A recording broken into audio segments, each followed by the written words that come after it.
The whole toxic frustration of conspiracy theorists is that they can never be proved wrong. All evidence against their ideas just becomes part of the conspiracy. This is largely why, even though they seem obsessed with science, they always get actual science so wrong.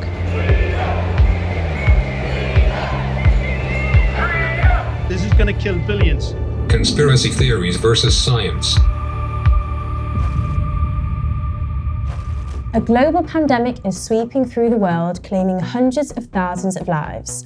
At the same time, new technologies are emerging, promising to transform the way we live. Inevitably, people start connecting one with the other, blaming this new tech for the disease that is terrifying their societies. We are, of course, talking about the Russian flu of 1898, which killed over 1 million people and was frequently blamed on electric light bulbs. Funnily enough, it turned out that electric light bulbs don't cause the flu. It's been well established that belief in conspiracy theories is related to a disbelief in actual science. In fact, it was a philosopher of science, Karl Popper, who first coined the term conspiracy theory.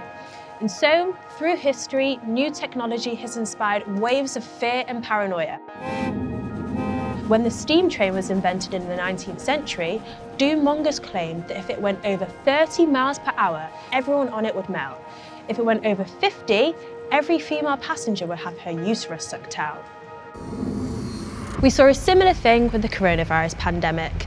As the world went into lockdown, stories shot around the internet that the whole thing was a deliberate biological attack using 5G broadband.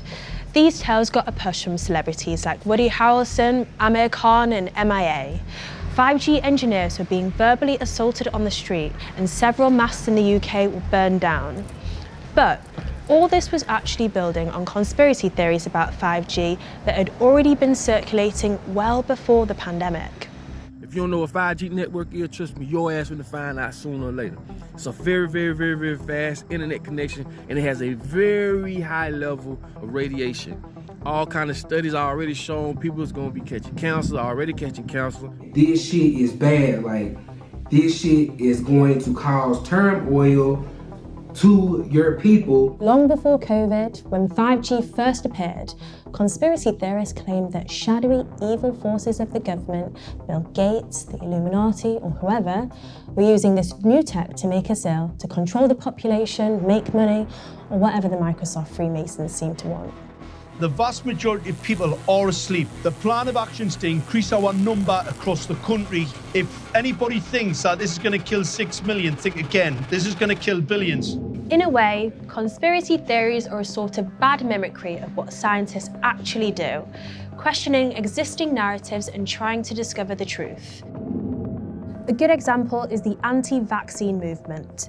The anti-vax movement started in 1998 when a doctor named Andrew Wakefield claimed that the MMR vaccine gave kids autism. It doesn't, and within a few years, that paper was discredited and Wakefield was banned from practicing medicine.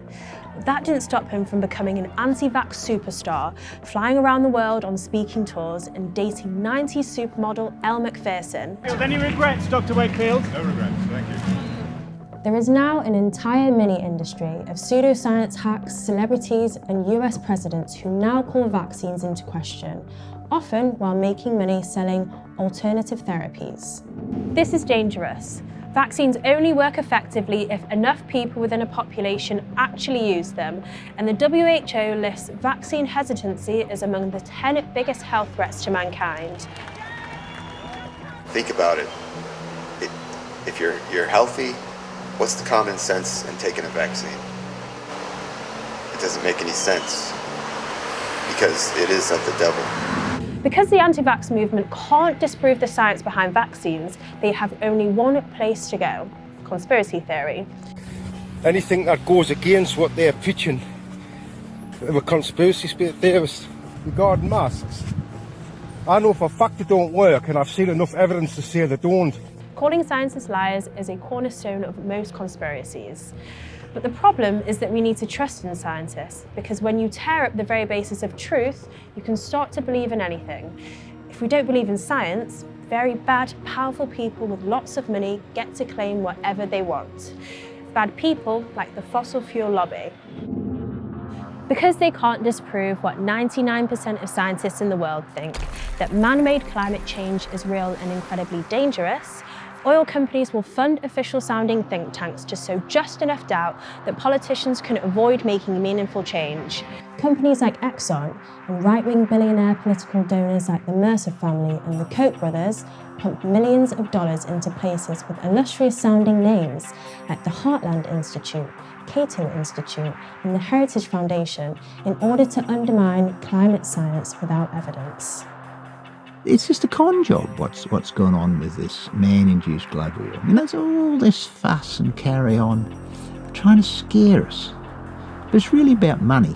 An essential part of the climate change denial movement is the idea that scientists, universities, national research institutes, NGOs, charities, the UN, the WHO and NASA are all part of a giant nefarious plot to stop people driving SUVs so that they can get more research funding or something. The climate naturally changes, and it has since the beginning of Earth. It's something that the global elites, Rothschild Zionists, use as a way to keep us in fear and basically make us feel as human beings that we are destroying the earth and we're dirty, nasty beings. Without conspiratorial thinking questioning science, there really is no climate change denial movement. So, as easy as it is to laugh at conspiracy theories, the dangers they represent aren't just limited to inspiring random bits of terrorism. When it comes to science, they actually threaten the continued existence of advanced human civilization on Earth. So, that's great. Thanks, conspiracies.